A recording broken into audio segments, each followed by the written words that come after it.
그런데 제 인생은 남들이 듣기에 재미있다고는 할 수 없어 막상 할 이야기가 없더군요. 그런데 하나 제 인생에 특이한 점이 있다면 제가 일을 하면서 만난 고객들이었습니다. 재미있고 신기한 이야기는 아니지만 길에서 흔하게 만나고 접할 수 있는 이야기들은 아니기 때문에 제게 충격을 준 고객들에 대한 이야기를 해보려고 합니다. 제가 만난 고객들은 남들이 흔하게 겪지 못할 만한 경험을 한 사람들도 있고 본인이 특이한 일들을 많이 벌이는 사람들도 꽤나 있습니다. 그도 그럴 게 제 직업이 보험 설계사라서 직업 특성상 다양한 사람을 만날 수밖에 없는 직업이기 때문이죠. 그런데다가 요즘 사람들이 가장 신경 쓰는 건강과 돈이 걸린 문제이다 보니 보험금을 노리고 보험사에 사기를 치려는 사람이나 기상천외한 일들을 벌이는 경우도 꽤나 많습니다. 그리고 이 업계에 오래 있다 보니 돈에 눈먼 사람이 어떻게 되고 돈이 사람을 어디까지 망가지게 하는지를 볼 수 있었습니다. 사람의 추악한 모습들이죠. 그런 것들을 많이 보게 되었습니다.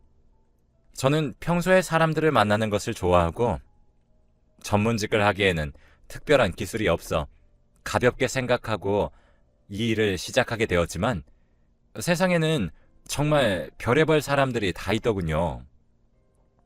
그런 사람들 덕에 저도 별의별 보험 사기 사례들을 알게 되었고요. 돈이 사람을 망친 경우들에 대해 이야기하면서 다들 이런 일에 엮이지 않게 조심하고 너무 욕심을 부리면 사람이 어디까지 망가질 수 있는지에 대해 말하고 싶어 이야기를 해봅니다. 제가 고객들의 뒷담을 하고 다닌다는 소문이 나면 영업직 입장에서는 곤란해서 믿을 만한 사람들이나 가족들에게만 했던 진상 손님들에 대한 이야기들입니다. 정말 여러 가지로 저를 고생시킨 사람들이죠. 간단하게 제 소개를 하자면 저는 위에서 언급했듯이 보험 설계사입니다. 나이는 올해로 49입니다.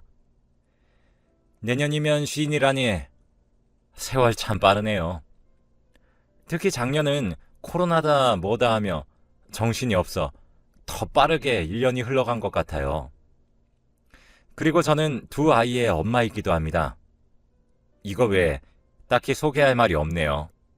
계속해서 이야기를 이어나가자면 저는 꽤 오랫동안 보험 설계사로 일을 했다고 자부할 수 있습니다.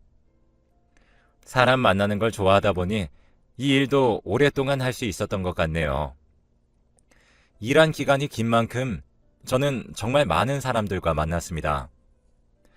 가장 먼저 얘기하고 싶었던 건 주위에서 가장 흔하게 발생해서 제 기억에 남았던 일이에요. 주로 젊은 남자들이 보험금을 타기 위해 자주 사용하는 수법인데 바로 자해 공갈이죠. 저는 젊어서 고생하면 늙어서도 고생한다고 생각을 하고 있기 때문에 자기 몸을 걸고 그런 일을 하는 것이 너무 이해가 안 가지만 보험을 많이 들어놓으면 보험금이 꽤 나와서 생각보다 자주 발생하는 사례입니다. 다행히도 요즘은 길이나 차에 CCTV나 블랙박스가 많아져서 사건을 조작하려는 시도를 해도 거짓말인 게 금방 들통나기 때문에 많이 발생하지 않고 있지만 CCTV나 블랙박스가 지금처럼 보급되기 전에는 꽤나 자주 발생했던 일이었습니다. 오토바이나 자동차에 치이는 척하는 게 가장 흔한 수법이고 요즘은 블랙박스를 의식해서인지 블랙박스를 달기 힘든 자전거나 전동 킥보드를 노리는 사람들도 덜어 있어요. 그리고 요즘 번화가나 도로에서 전동 킥보드를 자주 볼 수 있기도 하고 조금만 복잡한 곳에서 제대로 된 대책도 없는 전동 킥보드에 치이는 척을 하면 정말로 사건이 발생한 건지 구분할 방법이 없습니다. 그리고 제가 이런 방법을 젊은 남자들이 자주 시도한다고 말한 이유는 일단 몸이 건강하기 때문에 만약 다치더라도 금방 회복할 자신이 있으니 자기들의 건강만 믿고 시도하는 경우가 많기 때문입니다. 그러다가 잘못돼서 크게 다치면 후유증이 남을 텐데 말이죠. 그렇게 다친 척을 하거나 실제로 다친 몸을 이끌고 자동차나 전동 킥보드를 운전한 사람에게는 합의금을, 보험회사에서는 보험금을 뜯어내려고 하죠. 옛날에는 이런 사건에 관련된 법도 보험 조항도 거의 없었다 보니 보험사 측에서 돈을 지불하지 않아도 되는 경우임에도 불구하고 억울하게 돈을 지불하는 경우도 덜어 있었죠. 하지만 요즘은 관련 법이나 조항이 생겨나고 있어서 아무리 자기는 억울하게 다쳤다고 주장을 해도 의심스러운 정황이 있고 조사를 했을 때 거짓말이라는 것이 들통나면 보험금을 받아내기 힘듭니다. 그리고 보통 이런 짓을 하는 사람들은 굉장히 뻔뻔한 사람들이 많은데 제가 자해를 하는 경우는 보험금을 드릴 수 없다고 아무리 설명을 해도 그저 바닥에 드러누워 떼쓰는 5살짜리 아이처럼 굴며 보험금을 달라고 하는 경우까지도 있었죠. 솔직히 고객만 아니었으면 정말 한 대 쥐어받고 일해서 돈을 벌 생각을 해야지 사기를 치고 앉았냐며 잔소리를 한바탕 하고 싶을 때가 한두 번이 아니었죠. 가끔가다 정말 징글징글할 정도로 말꼬리를 잡고 늘어지는 경우도 있었는데 이런 사람들은 짧게라도 보험 쪽 일을 했던 사람인 경우가 많더군요. 조금이라도 보험에 대해 알고 있다 보니 보험 조약을 철두철미하게 조사해서 자기가 빠져나갈 구멍을 만들어놔요. 이런저런 설명을 하면 전부 반박하면서 팍팍 우기는데 이렇게 말싸움을 하면서 시간을 보낼 바에야 그냥 이 돈 먹고 떨어지라고 말하고 싶은 수준입니다. 그래도 제 돈인 것도 아니고 보험사에서 지급하는 돈이기 때문에 그렇게 하고 때려치울 수는 없지만요. 하지만 이런 사례는 자기 몸에다가 하는 거니 양반인 편입니다. 그래도 이 사람들은 그저 자기가 직업을 찾아 직접 일해서 돈을 벌기는 싫지만 한방 크게 벌고 싶다는 생각은 가득한 게으른 사람들입니다. 남한테 크게 폐를 끼치지도 않아서 그냥 저만 귀찮고 제 선에서 끝날 일이거든요. 하지만 아마 제가 이어서 말하는 이야기를 들으시면 다들 몸서리치며 끔찍하다 생각하게 될 겁니다. 그 다음은 자기 몸이 아니라 자기 자식을 악용해 돈을 벌려는 악독한 인간들에 대한 사례이기 때문입니다. 저도 자식들을 키우고 있는 입장이라 이렇게 자기 아이를 가지고 장난질을 칠 경우에는 너무 끔찍하게 느껴지더라고요. 어떻게 자신의 자식에게 그런 짓들을 하는지 모르겠습니다. 이런 사람들은 아이는 그저 자신의 소유물이고 그걸 이용해서 돈을 버는 건데 뭐가 잘못이냐는 사고방식을 가진 사람들이 대부분이죠. 부모로서의 자격도 없고 그저 자신의 소유물 또는 물건을 대하는 정도밖에 없더군요. 이런 사람들은 아이를 어떻게든 이용해서 보험금을 타먹으려고 파락을 합니다. 처음 보험에 가입할 땐 아이가 자주 다쳐서 자기 자식이 걱정돼서 그런다며 거짓말을 쳐서 보험사들의 눈을 가리고 아이 앞으로 거액의 보험을 잔뜩 들어두고 열심히 돈을 내다가 아이를 다치게 해서 보험금을 타냅니다. 정말 끔찍하지 않나요? 아이가 다칠 수도 있는 상황에서 아이부터 보호하려는 보통 부모들과 달리 아이를 위험 속에 방치해서 아이가 상해를 입을 만한 상황을 만들어서 병원에 입원을 하게 만들어서 보험금을 타먹을 생각뿐입니다. 정말 어떻게 자기 자식한테 그런 짓을 할 수 있는지 저로서는 이해를 할 수도 없었고 이해하고 싶지도 않아요. 부모라는 사람들이 어떻게 그럴 수가 있나요? 사람의 가족을 뒤집어 쓴 쓰레기들이죠. 다행이라고 해야 할지 저는 이런 일은 많이 겪진 않았어요. 딱 2번 정도 있었는데 정말 2번 다시 하고 싶지 않은 경험이었습니다. 제가 그 집에 대해 조사하게 된 계기는 이상할 정도로 그 집 아이가 너무 자주 다치고 아파서 보험금을 너무 자주 수령해 갔던 겁니다.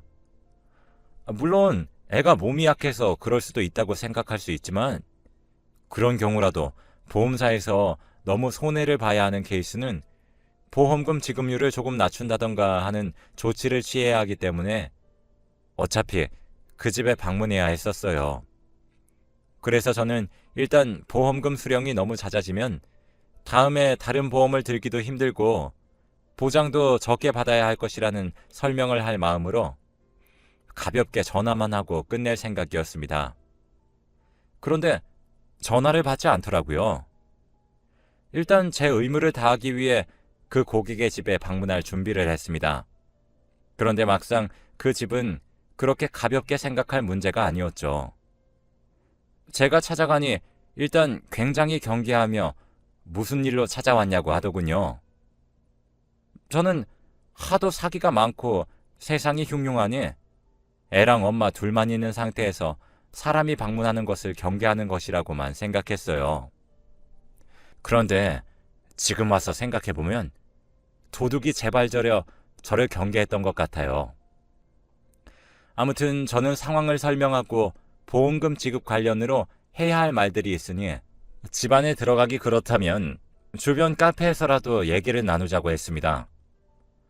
그런데 집에 아이를 혼자 둘 수 없다며 저를 집으로 들이더군요. 그렇게 들어간 집은 그냥 평범한 가정집이었습니다. 그런데 분명 집에 아이가 있다고 했는데 아이는 코빼기도 안 보이더라고요.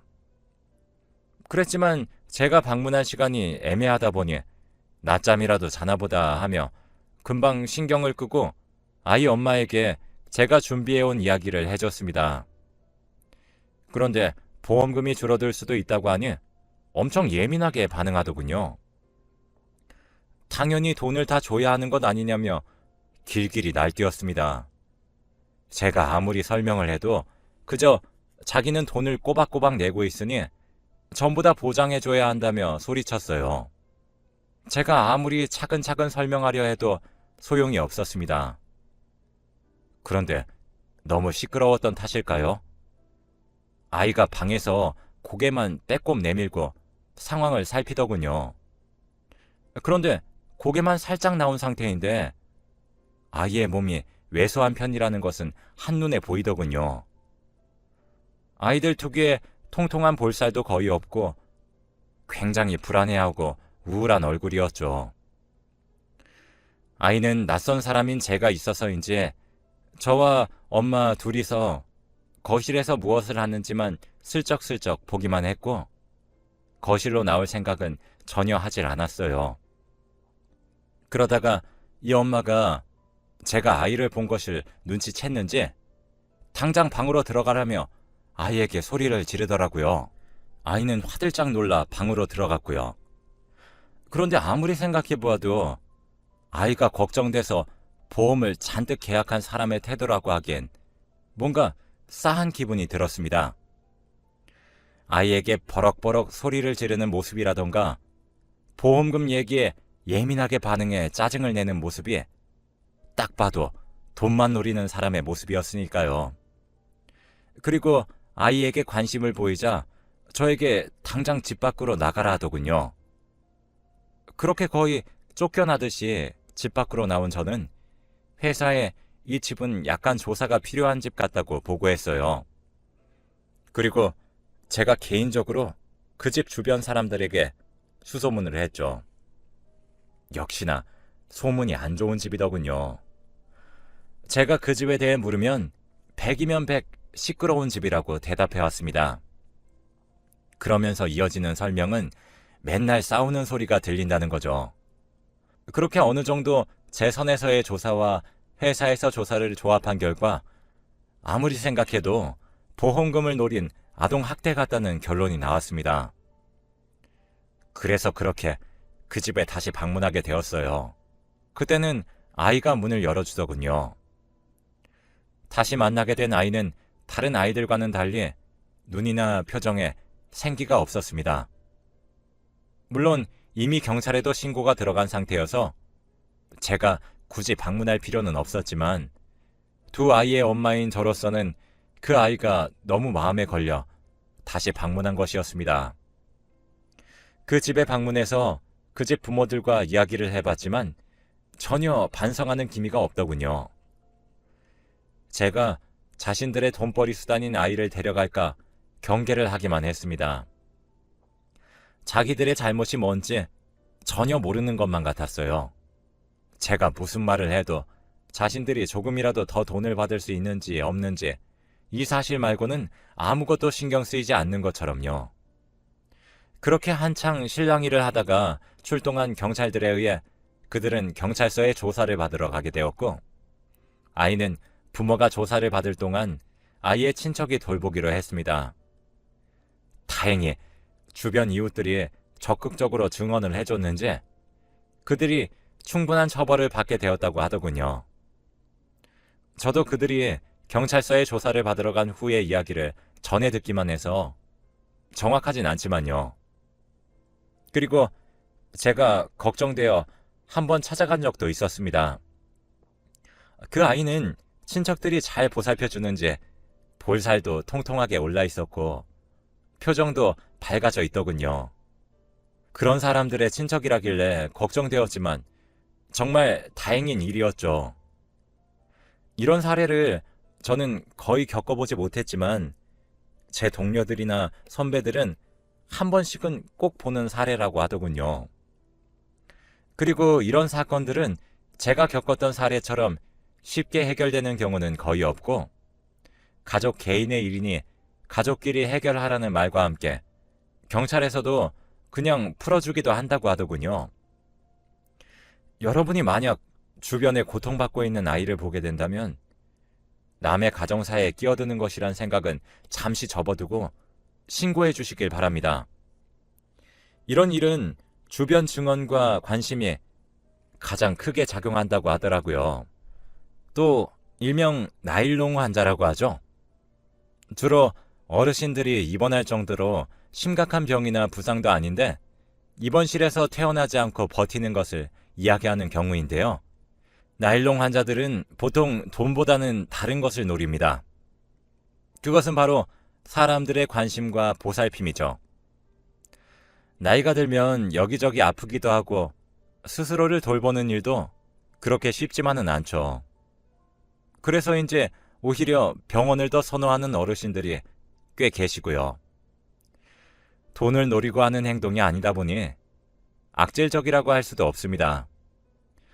하지만 계속해서 보험금을 지급해줘야 하는 보험사의 입장이나 병실에 자리가 모자라 입원이 필요한 환자를 다른 병원으로 보내야 하는 병원 입장을 생각하면 환자들을 그저 안타깝다고 받아주기엔 곤란한 상황이죠.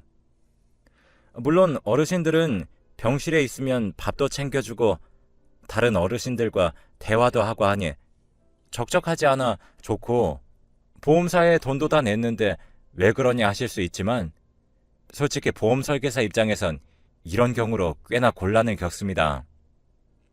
제가 앞서 이야기한 사례들은 명백한 본인의 과실이기 때문에 증거만 잘 잡아내서 경찰에 신고하든 보험사에서 개별적인 조치를 취하든 하면 되는 일이긴 한데, 나일론 환자들은 정말 아파서 아프다고 하는 것이니까 굉장히 애매하거든요.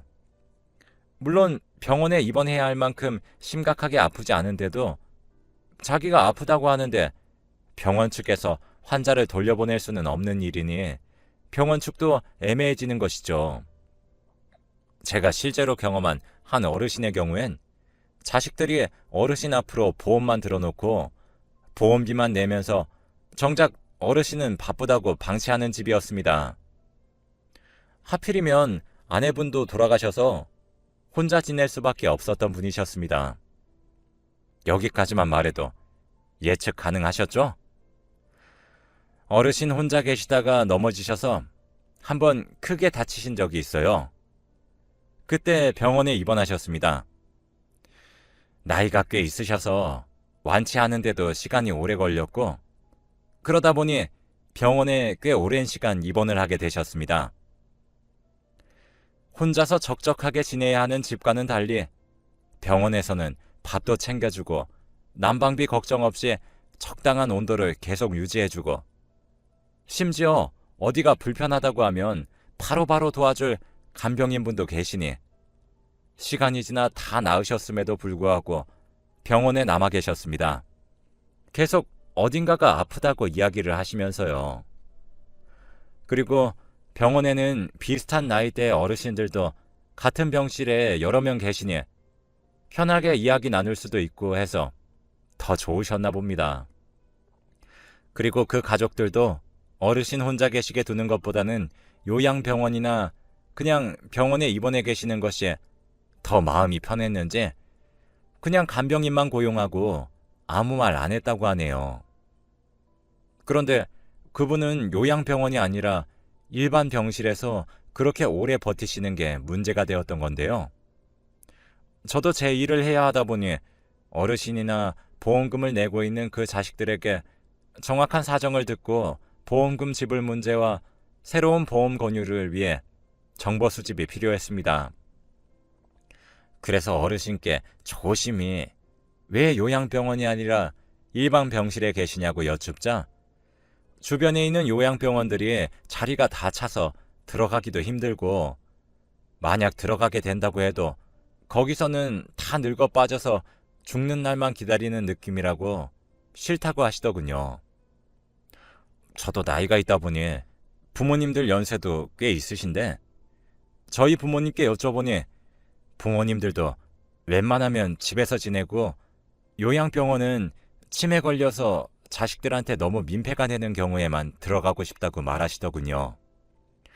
그리고 요양병원은 정말 치매가 걸리거나 혼자서는 거동도 불편한 오늘 내일 하는 사람들만 가는 곳이라고 생각돼서 괜히 거부감이 든다고도 말씀하셨습니다. 그 얘기를 들어보니 요양병원에 대해 그런 생각이 있으면 당연히 가기 꺼려질 것 같았습니다. 하지만 그 마음을 알겠다고 지급할 필요가 없는 보험금을 줄줄 세게 만들 수는 없었기 때문에 어르신을 설득해야만 했습니다. 어르신이 설득되지 않으면 직접적으로 다달이 보험금을 내고 있는 그 가족들이라도 설득해서 일을 해결해야 하는 것이 제 입장이었습니다.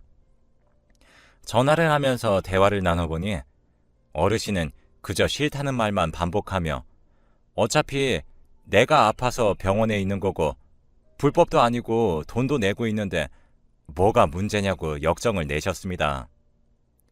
그 집 자식들도 같은 입장이었고요.